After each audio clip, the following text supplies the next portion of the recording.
어제 추석 잘 지내셨죠? 추석은 가을거지 추수감사의 성격이 크다고 생각을 합니다. 추석과 연결되는 성경의 절기가 뭔가 생각해 보면 장막절 또는 초막절로 불리는 수장절입니다. 한국 고유의 절기들은 다 음력으로 지내는데요. 성경의 절기도 음력으로 계산을 합니다. 근데 같은 음력을 쓰는데 날짜가 조금씩 다르기는 합니다. 시작을 어느 지점으로 잡느냐에 따라서 달라지니까요. 수장절은 성경에 나와 있는 대로 7월 15일부터 시작해서 한 주간, 요즘은 한 주간 더하기 1일, 그래서 8일간 그렇게 지키는데 성경 속에는 일주일간 지키게 되어 있습니다. 근데 추석은 우리 음력으로 8월 15일, 그러니까 수장절은 유대 음력으로 7월 15일이고 한 달 차이가 있는 것 같지만 일반적으로는 거의 같아지는 거죠.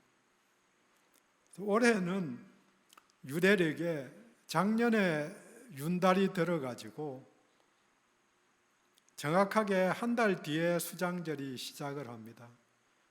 그런데 작년 수장절, 그 전해의 수장절하고 내년 수장절은 정확하게 추석날 시작을 하거든요.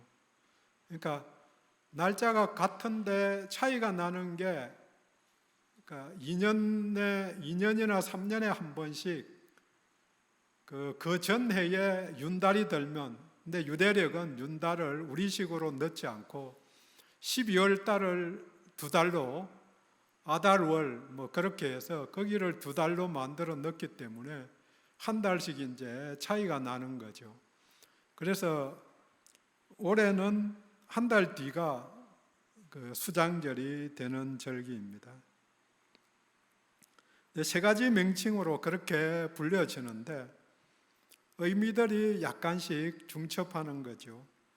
장막절이라는 의미는 출애굽하면서 광야에서 40년간 지내면서 장막에서 살았다.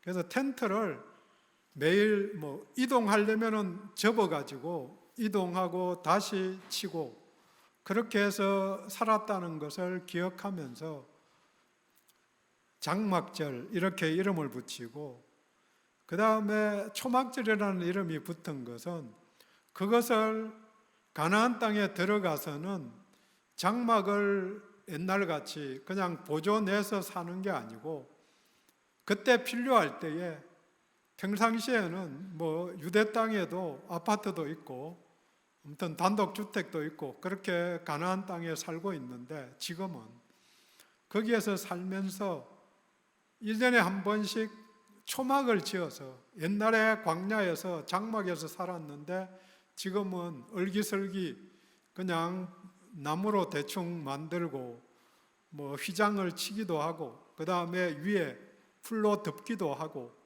그래서 초막에서 지킨다, 그런 의미로 초막절이라는 명칭이 들어가고, 이 둘 다 장막절이든 초막절이든 과거 역사를 현재로 옮기는 거죠.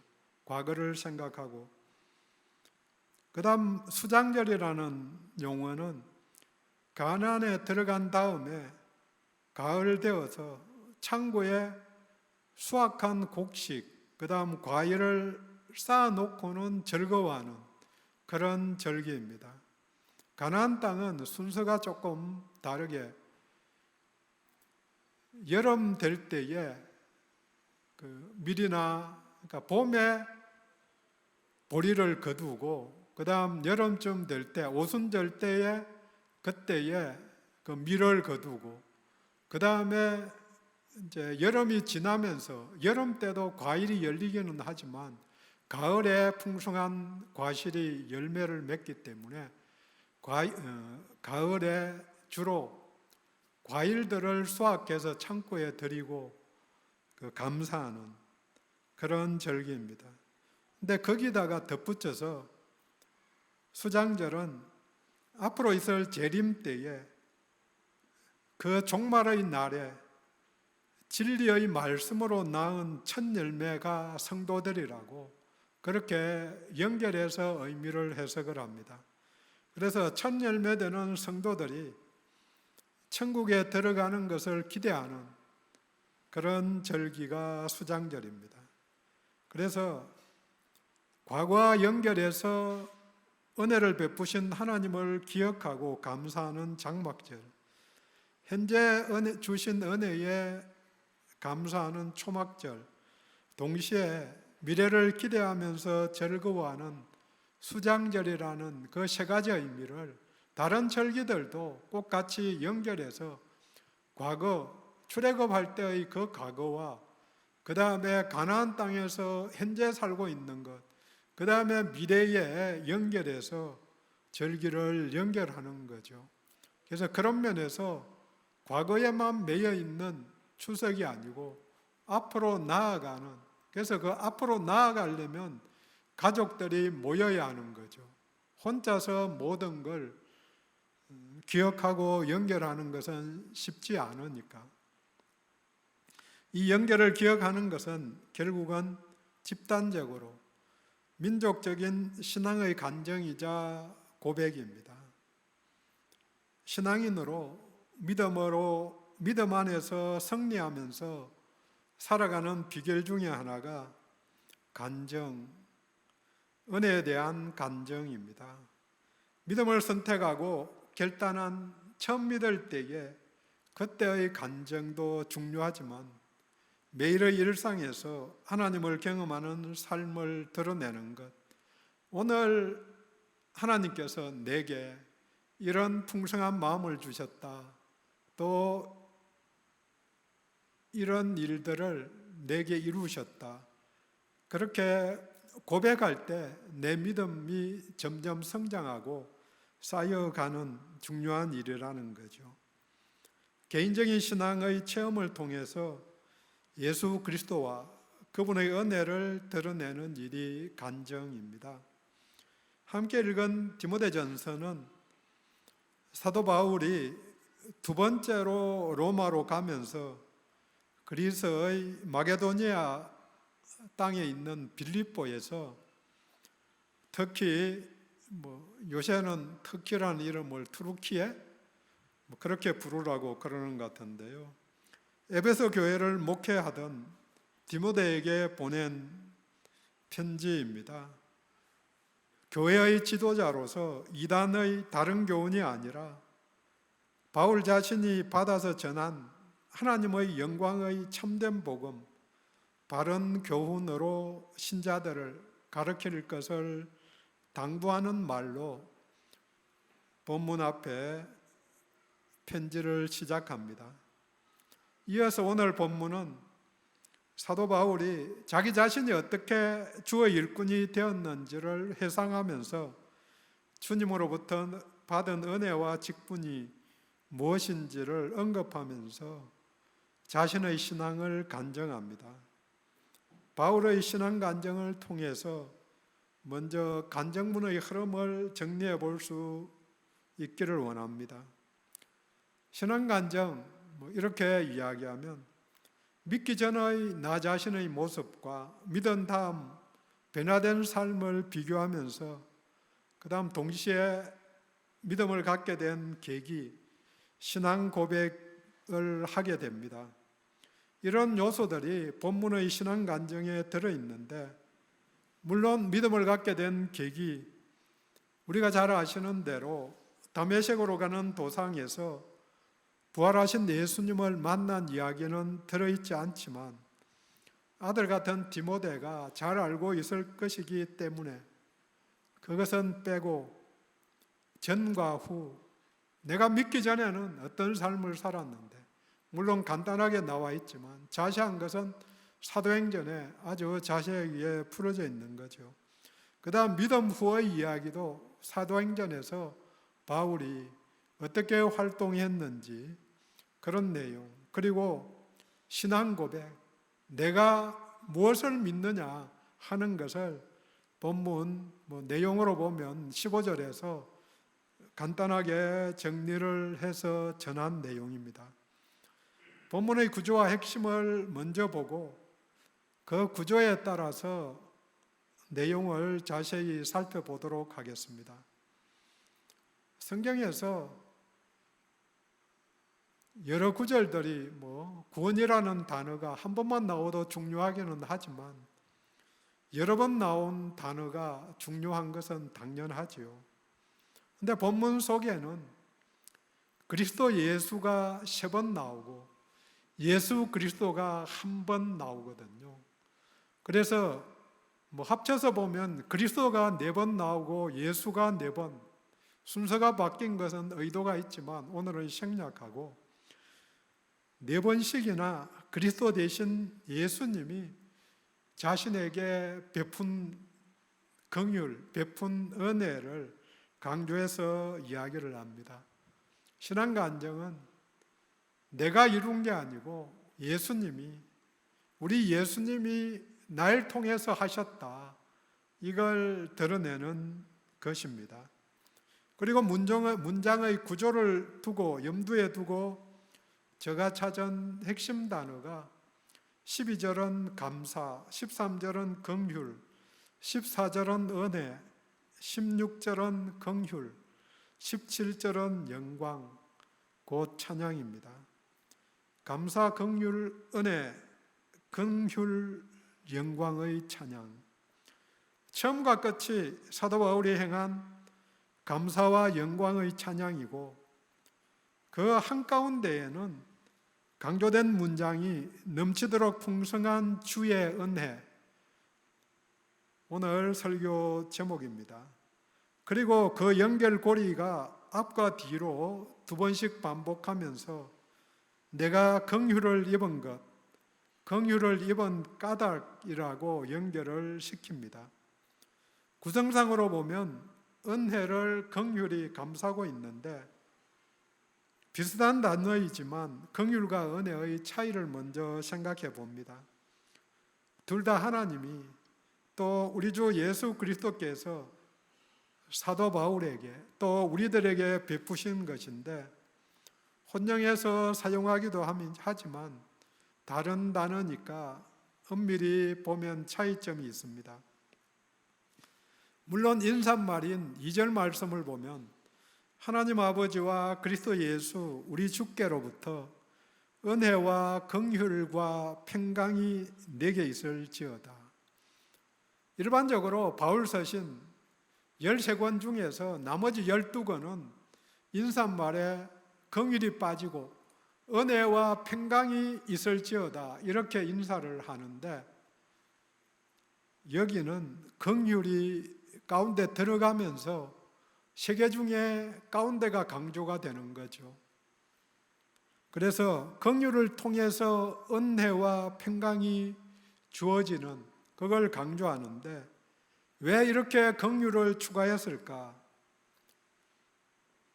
생각해 보면 다른 이유도 있겠지만 하나님의 불쌍히 여기심이 디모데에게 특별히 필요했기 때문에 사도 바울이 여기서 강구한 것으로 그렇게 보입니다. 특별히 필요할 때 필요 없다면 긍휼을 이야기할 이유가 없는데 오늘 본문에서도 긍휼을 2번씩이나 강조한 것은 디모데 너에게도 하나님이 불쌍히 여기셔서 너가 당한 어려움들을 극복할 수 있게 해주시기를 원한다, 이런 간절한 마음을 품어서 적은 거죠. 은혜는 하나님으로부터 말미암는 무조건적인 호의를 뜻하는 것으로 죄인들에 대한 용서와 사랑을 말합니다. 여기에 비해서 긍휼은 연민의 정, 동정을 나타내는 말로 불쌍히 여기셔서 행동하는 것입니다. 상대의 처지에 동참하는 감정이입이 되는 것, 그 다음에 동일시하는 것이 긍휼입니다. 우리 모두가 잘 아는 누가복음 15장의 세 번째 비유인 탕자의 비유에서 거짓골로 나타난 둘째 아들을 아버지는 멀리서 보고는 척은히 여겨 달려가 목을 안고 입을 맞추었습니다.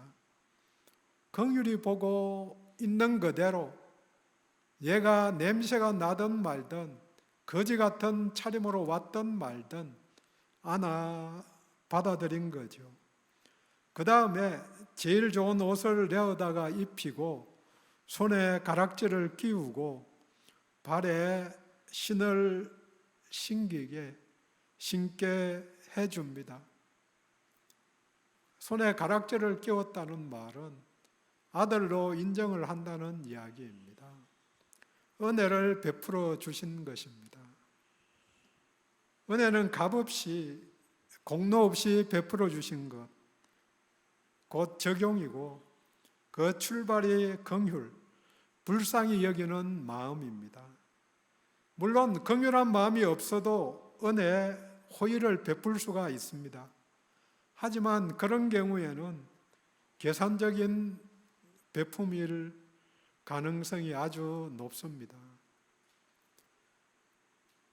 지중해 문화권, 수치와 명예의 문화권에서는 있는 사람들은 남을 도와야 할, 긍휼히 여겨야 할 의무가 있었습니다. 그 다음 그 의무로 말미암아 그 의무를, 그러니까 혜택, 호의를 받은 사람들은 호의를 베푼 사람들에게 명예를 돌리는 것, 영광을 돌리는 것이 의무였습니다. 그래서 그 의무, 그 명예를 받기 위해서 내 마음에는 불쌍한 마음이 안 들어도 나누어 주는 게 당연한 거죠. 있으면서 안 나누어 주면은 인색한 사람, 그런 이야기를 들으면 수치스럽게 여기기 때문에 수치스러우면은 이게 문제가 생기거든요. 그래서 수치를 당하지 않기 위해서 나누어 주는 것, 호의를 베풀 수 있다는 거죠. 계산적인 베품이 아니고 긍휼, 불쌍한 마음이 있어서 동기가 중요한 거죠. 우리 하나님은 사람들을 불쌍히 여기셔서 은혜를 베푸시는 분입니다. 히브리서 기자는 4장 16절에 말합니다. 그러므로 우리는 긍휼하심을 받고 때를 따라 돕는 은혜를 얻기 위하여 은혜의 보좌 앞에 담대히 나아갈 것이니라. 불쌍히 여기시는데 때를 따라 필요할 때에 꼭 필요할 때에 하나님이 은혜를 베풀어 주시는 거죠.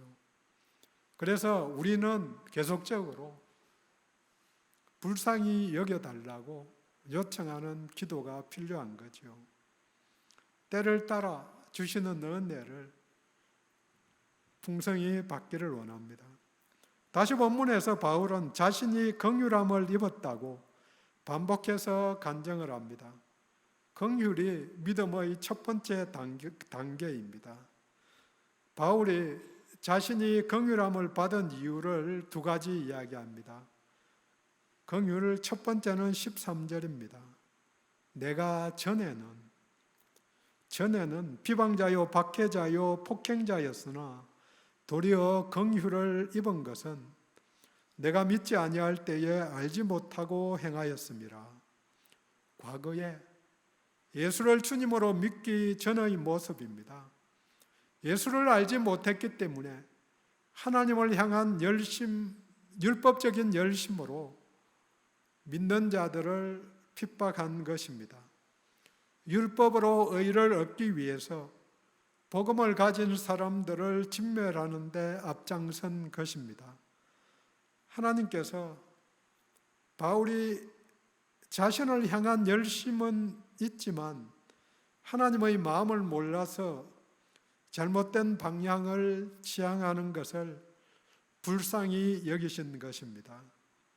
믿은 뒤에는 바울이 고린도후서 11장 2절에서 내가 하나님의 열심히 너희를 위하여 열심을 내노니 은혜와 긍휼의 하나님을 만난 다음에 비로소 사도 바울은 하나님의 열심, 올바른 방향의 열심을 내어 보입니다. 속도보다 방향이 중요합니다. 긍휼, 두 번째는 16절입니다.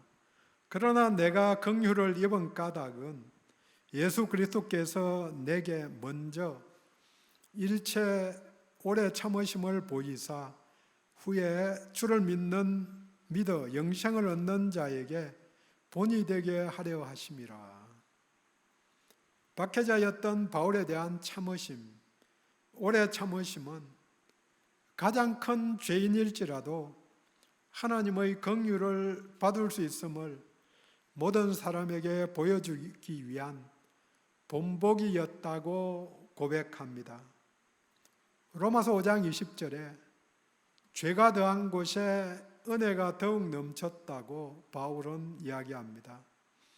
오래 기다리게 한 하나님이 기회를 주셨는데 친구를 통해서도 가족을 통해서도 또 생판 모르는 전도자를 통해서도 기회를 주셨는데 그때 믿음으로 들어오지 않은 것, 하나님을 기다리게 한 것, 그것은 그 시간만큼 죄가 더해진 것입니다.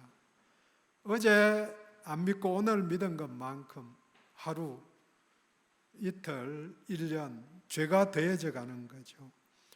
물론 이 죄는 도덕적으로, 법적으로 죄를 가리는 것은 아닙니다. 이미 죄의 노예 상태이니 무엇을 해도, 심지어는 선행을 해도 악이 함께 하기 때문에 길어진 시간에 비례해서 악이 커진 것입니다. 바울까지도 회개하고 믿음에 이르기를 바라며 기다리셨는데 다른 모두도 아직 믿지 않는 우리 가족들까지 기다리고 계심을, 긍휼히 여기심을 믿고 고백합니다.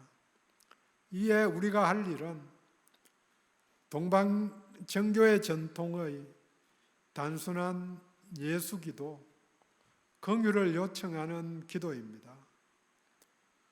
어떤 분들은 같은 기도를 반복하는 것은 주문같이 될 위험성이 있다, 그렇게 해서 반복 안 하려고 의도적으로 노력하는 분들도 있지만, 마음을 담아서 같은 기도를 하면은 100번, 1000번, 10,000번도 의미가 있다고 그렇게 생각합니다. 중요한 것은 반복하느냐가 아니고 마음을 싣느냐 하는 것입니다. 예수 기도는 아주 간단한 기도입니다. 주님, 이 죄인을 불쌍히 여기소서. 이걸 조금씩 길게 나가면은 그리스도 예수 주님 이렇게 더 나가고 하나님의 아들 주 예수님 이렇게 붙이기도 하는데, 단순하게는 퀴리에 엘레이송 두 단어죠. 주님 불쌍히 여기소서. 그 찬송도 있는 줄 압니다. 맹인 바디메오가 귀신 들린 딸이 있는 가나안 여인이 간질병을 가진 아들의 아버지가 나병 환자 10명의 외침이 예수 기도입니다. 주 예수여, 나를 불쌍히 여기소서. 그렇게 외치자. 남이 막으니까 더 크게 외치자. 예수님이 거기에 응답해서 고쳐주십니다. 응답받는 기도입니다. 팔복 중에서 마태복음 5장 7절은 긍휼히 여기는 자는 복이 있나니 그들이 긍휼히 여김을 받을 것이며, 하나님 나라는, 천국은 긍휼함을 입은 자가 가는 나라이죠. 또 긍휼히 여기는 자가 함께하는 나라입니다. 이 복을 받고 이 복을 행할 수 있기를 원합니다. 믿음의 두 번째 단계는 은혜입니다. 긍휼함을 얻은 자에게 주어지는 은혜입니다. 14절 우리 주의 은혜가 넘치도록 풍성하였다. 물론 14절에 그리스도 예수 안에 있는 믿음과 사랑과 함께 믿음 사랑과 함께 은혜가 넘치도록 풍성했다고 고백합니다. 넘치게 베풀어 주신 선물인 은혜로 인해서 또 동시에 주신 선물인 믿음과 사랑으로 인해서 우리들이 구원의 또 하나님 나라를 소유하게 된 것입니다. 자녀 삼아 주신 것입니다. 넘치도록 풍성한 대신에 넘쳐 흘렀다 이렇게 번역한 성경이 더 와 닿습니다. 은혜를, 믿음을 그리고 사랑을 내가 감당할 그릇보다 더 많이 부어주셨다. 그래서 내 그릇은 열이 들어가면 꽉 차는데 열 하나를 주니까 어떻게 될까? 넘쳐나는 거죠, 하나는. 그런데 그 넘쳐나는 게 그냥 흘러 끝이 나는 게 아니고 그 향기를 세상 사람들이 보는 거죠. 풍성함을 내가 모양으로 보이고 내 기뻐하는 모습이 밖으로 드러나고 그 다음에 그 기쁨이 더 넘치면은 남들에게까지 영향을 미치게 되는 거죠. 넘치는 은혜, 넘치는 믿음, 넘치는 사랑이 나를 넘어서 이웃을 또 세상을 변화시키는 동인이 됩니다. 내게 주신 은혜를 알아야 합니다. 넘친다는 고백이 나올 때에 비로소 나누어 주고 베풀 수 있게 됩니다. 내가 쓰기도 부족한데 나누어 주기는 쉽지 않습니다. 충분할 때 온전히 누릴 수 있습니다. 거기다가 넘치면 자연스레 나누어 주게 됩니다. 이 충만한 은혜에 사도 바울은 신앙 고백으로 반응을 합니다. 15절에 먼저 복음을 고백합니다. 그리스도 예수께서 죄인을 구원하시려고 세상에 임하셨다.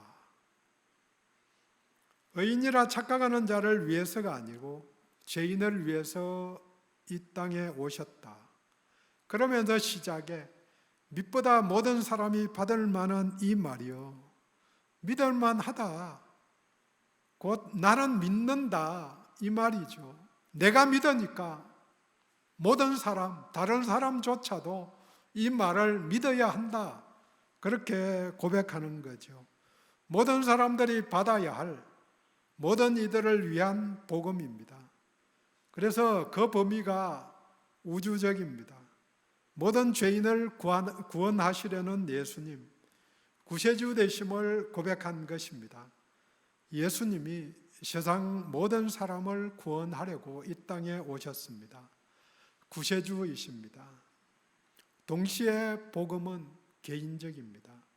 자기 고백이 있어야 됩니다. 신앙 고백문을 볼 때에 구세주 되십니다. 이 고백 중요합니다. 하지만 더 중요한 게 내 주님 되십니다. 나하고 연관이 연결되어야 의미가 있는 거지. 남들에게 다 1억씩 아무리 준다고 그래도 나가 못 받으면 깡이죠. 물론 남이 받아서 즐거워하면 좋은 일이죠. 그렇지만 더 좋은 것은 내가 받아서 누리고 내가 받아서 나누는 거죠. 복음도 마찬가지로 그렇게 주님을 고백하고 믿음에 들어오신 모두를 축복합니다. 내 주님 되신다. 그래서 믿보다 믿음을 고백한 것이고 죄인 중에 괴수인 자기까지도 유효했다고, 내게까지도 유효했다고 회개와 고백을 한 것입니다. 근데 여기서 괴수라는 단어는 원어가 첫 번째 최고라는 말입니다. 그래서 그냥 단어 그대로 번역을 하면 죄인 중에 내가 첫째다. 그럼 어떤 의미에서 첫째일까? 그래서 개정판 번역자는 두목으로, 괴수로 그렇게 번역을 해서 연결을 했지만, 죄가 제일 많은 사람이다, 자기가 그렇게 깨달았다, 그런 의미도 있지만, 교회를 박해하던 죄인들 가운데서 첫 번째로 구원받았다는 그런 의미도 있다고 해석을 합니다. 그러니까 핍박하던 사람들은 끝까지 핍박자로 또 유대주의자로 남아 있었는데, 자기는 예수님을 만나서 바뀌었다. 그래서 첫 번째로 바뀐 사람이다, 그렇게 고백을 했다는 거죠. 이 모든 것이 우리 주의 은혜라고 고백합니다.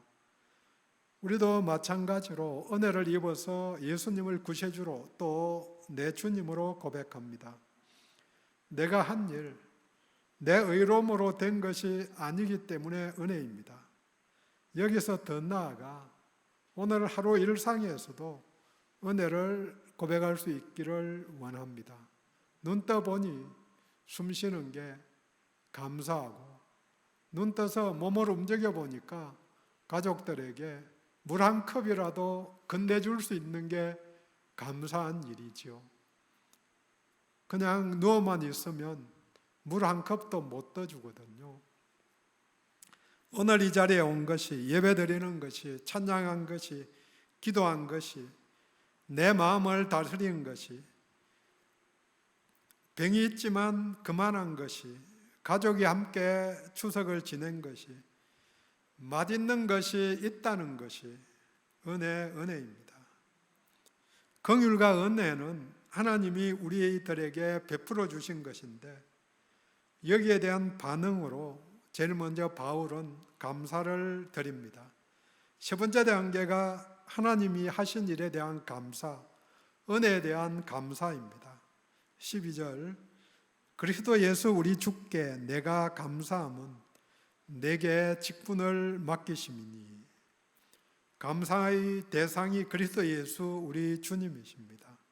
내용은 자기에게 봉사일, 직분, 복음 전도자, 이방인을 위한 전도자의 직분을 맡겨주신 것입니다. 물론 원래 단어의 뜻은 봉사의 일, 그렇게 해석하는 게 맞는데, 직분으로 그렇게 바꾼 것이니까 그렇게 보면 모두에게도 해당될 수 있는 내용입니다. 14절 시작에 나를 능하게 하신 그리스도 예수, 주님께서 사도 바울에게 능력을 주셨다. 능력 주신 주님께 감사한 것입니다. 맡기시면 능력도 함께 주시는 것이 당연합니다. 내가 가진 능력으로는 아무것도 못할 수밖에 없는 경우가 많지만, 능력까지 주셔서 그 일을 할 수 있게 도와주시는 거죠. 충성되이 여겼다는 말이 나오는데, 원래 사도 바울이 충성심이 있는 자였기 때문에 맡긴 것이 아니라, 일을 맡기셨기 때문에 능력으로 주셔서 충성되이 행할 것을 인정한 것입니다. 바울은 우리의 주께서 능력 주셔서 감사하고, 인정해 주셔서 감사하고, 일을 맡겨주셔서 감사합니다. 능력자로, 사명자로 세워주셔서 감사드립니다. 직분은 모두 귀한 사역이고 사명입니다. 하나님의 부름을 받은 모든 사람이 하나님의 일꾼입니다.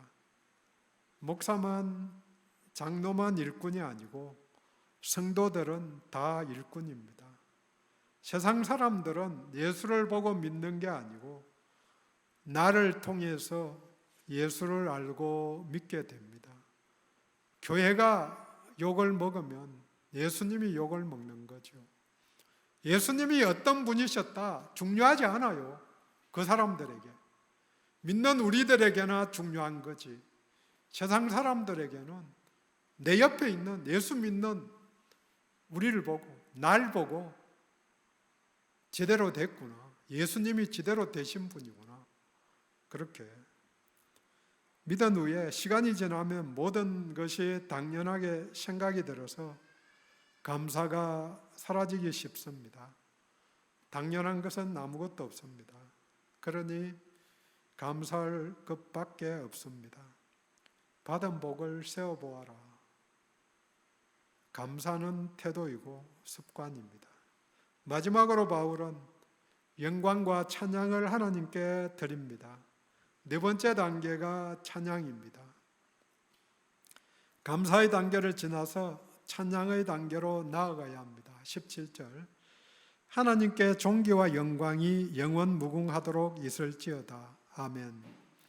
영광을 하나님께 돌리는 것이 찬양입니다. 바울은 하나님의 속성을 17절 짧은 한 절에서 네 가지 형용사로 표현합니다. 첫 번째, 하나님은 영원한 왕이시다. 두 번째, 하나님은 썩지 아니하신다. 부패와 죽음으로 인한 파괴를 초월해 계신 분입니다. 세 번째, 그분은 보이지 않는다. 왜 보이지 않는가? 우상들은 다 형상이 있고 보이는데 보이는 순간 우리가 한계를 정하게 됩니다. 손의 모양을 보면 왜 저 모양을 하고 있을까? 눈의 모양을 보면 뭐 그렇게 한계를 정하는 거죠. 하지만 하나님은 우리들이 생각할 수 있는 모든 영역의 한계를 넘어서 계신 분입니다. 마지막 네 번째, 이 왕 되신 분은 홀로 하나이신 하나님, 유일하신 하나님이십니다. 나 외에 다른 이가 없다. 그렇게 선포하시는 분이죠. 영원한 분은 나밖에 없다고 표현한 것입니다. 감사는 하나님이 나를 위해서 하신 일들을 하나하나씩 헤아려 보면서 고마움을 표시하는 것입니다. 거기서 나아간 찬양은 하나님이 어떤 분이신가 하는 것을 묘사함으로 하나님께 영광을 돌리는 것입니다. 감사는 손으로 하는 것이고 찬양은 그 얼굴을 보는 것, 구하는 것입니다.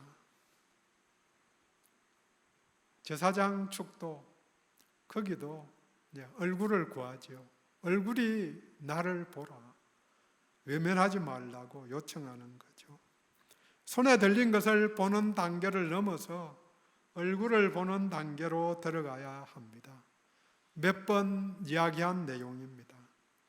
부모가 외출했다가 들어오면 아이들은 어린 애일수록 손에 무엇을 들고 있는지 먼저 봅니다. 손을 보는 거죠. 내게 뭘 베풀어 줄 건가? 옷을 사왔구나. 야, 맛있는 과자를 사왔구나. 동우 보면은 손부터 반드시 봅니다. 그래서 빵을 들고 있으면 먼저 그 빵을 자기가 만져봐야 만족하는 거죠. 하지만 장성하면 부모의 얼굴을 살펴봅니다. 얼굴을 보면서 야, 오늘은 얼마나 힘들게 하고 오셨는가? 웃는 얼굴로 들어오시면 나도 얼굴이 편안하고 즐겁지만 힘들어서 지쳐서 들어오는 모습을 보면 나도 힘든 거죠. 부모의 얼굴을 살피는 것, 그게 영광을 돌리는 거고 또 명예롭게 하는 거고 찬양하는 일입니다. 얼굴을 바라는 신앙, 영광을 돌리는 신앙이 성숙한 신앙입니다. 그 단계를 일상에서 체험하고 간증하는 모두가 되기를 원합니다.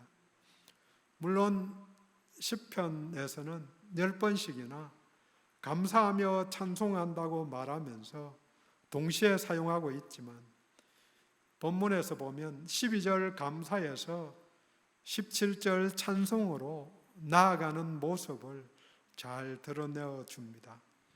주기도문의 마무리 송령도 영광에 대한 말씀, 나라와 건세와 영광이 아버지께 영원히 싸움나이다. 이 구절이 그대로 오늘 송령 17절에 들어있는 거죠. 존귀와 영광이 영원 무궁토록 하나님 아버지께 있습니다. 이 고백이 찬송이고 또 이 고백이 입술의 열매입니다. 이 단계의 신앙을 누리고 보이는 내가 또 우리 모두가 되기를 원합니다. 정리합니다. 감사, 긍휼, 은혜, 긍휼, 영광이 본문의 핵심 단어일 뿐 아니라 우리들의 일상에서 중요한 단어입니다. 바울은 신앙 고백을 통해서 예수님이 구세주 되심과 개인적으로 주님 되심을 고백합니다. 이것은 하나님의 긍휼하심을 얻어 은혜를 받았고 또 이에 감사와 영광을 돌림으로 반응하였습니다. 핵심이 은혜를 입어 신앙 고백을 한 것입니다. 예수님이 누구신가? 세상의 구원자 구세주이십니다. 또 나의 주님입니다. 이 고백은 먼저 내가 죄인임을 인정하고 또 내가 은혜를 입었기에 이루어진 일임을 알 때에 할 수 있습니다. 은혜는 하나님께서 긍휼히 보셨기에 주신 것입니다. 이제 은혜를 입은 자로서 감사와 찬양으로 반응을 보여야 합니다. 얼마나 감사하고 있는가. 돌아보면 손주들 보면 감사가 넘치지요. 손주 없는 분은 좀 있어서 기대가 되지요. 얼마나 주께 영광을 돌리는 찬양을 올려드리는지요. 한사랑 모든 분들이 매일 매 시간에 이 사실을 점검할 수 있기를 원합니다. 기도합니다.